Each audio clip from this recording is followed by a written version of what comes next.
Netizens may napansin sa suot na gown ni Julia Barreto sa ginanap na ABS-CBN Ball.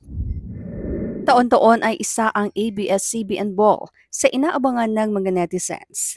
Sa naturang event kasi nila masisilayan ang naggagandahan at nagbobonggahang mga gown ng mga kapamilya artist at iba pang imbitado. At sa naturang event din ay may hinihirang bilang best dressed at worst dressed ang mga netizens. May mga nag-stand out naman talaga.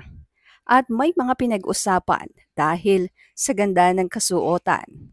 Isa na nga si Julia Barreto sa napag-usapan. Bagamat may mga pumuri sa klase ng suot ni Julia at kung paano niya ito dalhin, ay maraming netizens ang tila hindi natuwa o hindi nagandahan sa kung bakit ganito nga ang itsura na damit ng actress. At base sa aming pagbabasa ng mga komentong iniwan ng mga netizens, ilan sa mga komento ay nagsabi na, bakit ganon? Parang losyang na losyang naman ang suot ni Julia.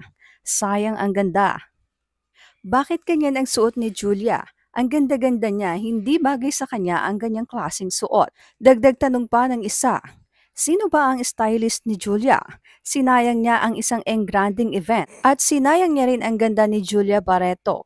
Napakadaling bihisa ni Julia, pero bakit ganyan? Mayroon pang nakasabit na black ribbon sa kanyang damit na hindi ko maikonekta kung ano ang connect sa kanyang outfit. Walang duda talaga sa kagandahan si Julia. Pero takang-taka ako bakit ganyan ang kanyang suot ngayon sa ABS-CBN Ball. Dati magaganda naman ang kanyang isinusuot. Ayon naman sa stylist ni Julia ay minimalist daw kasi ang tema ng suot na gown ni Julia. Ngunit hindi ito pinatos ng mga netizens. Nila ay very off daw talaga ang outfit ng actress.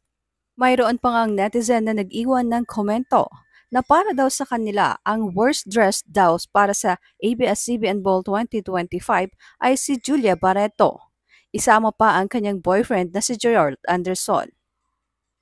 Hirit pa ng isang netizen, pangalawang beses na worst dressed ka, Julia. Kung ako sa'yo, magpalit ka na ng stylist mo. Ayon naman sa ilang netizen, maganda naman umano sana ang gown, ngunit hindi lamang gumagay kay Julia dahil umano sa pagiging sobrang payat nito. Dagdag hirit pa ng isang netizen, sana hindi na lang nilagyan ng black na ribbon, yun ang nakasira eh. Ang ganda-ganda pa naman ni Julia, talagang meron lang something off sa kanyang suot. Ayon pa sa isang netizen, ang ganda ni Julia, hindi lang talaga bagay yung gown sa kanya. Pangalawang beses na niya yan na hindi bagay sa kanya yung sinuot niya sa ABS-CBN Ball.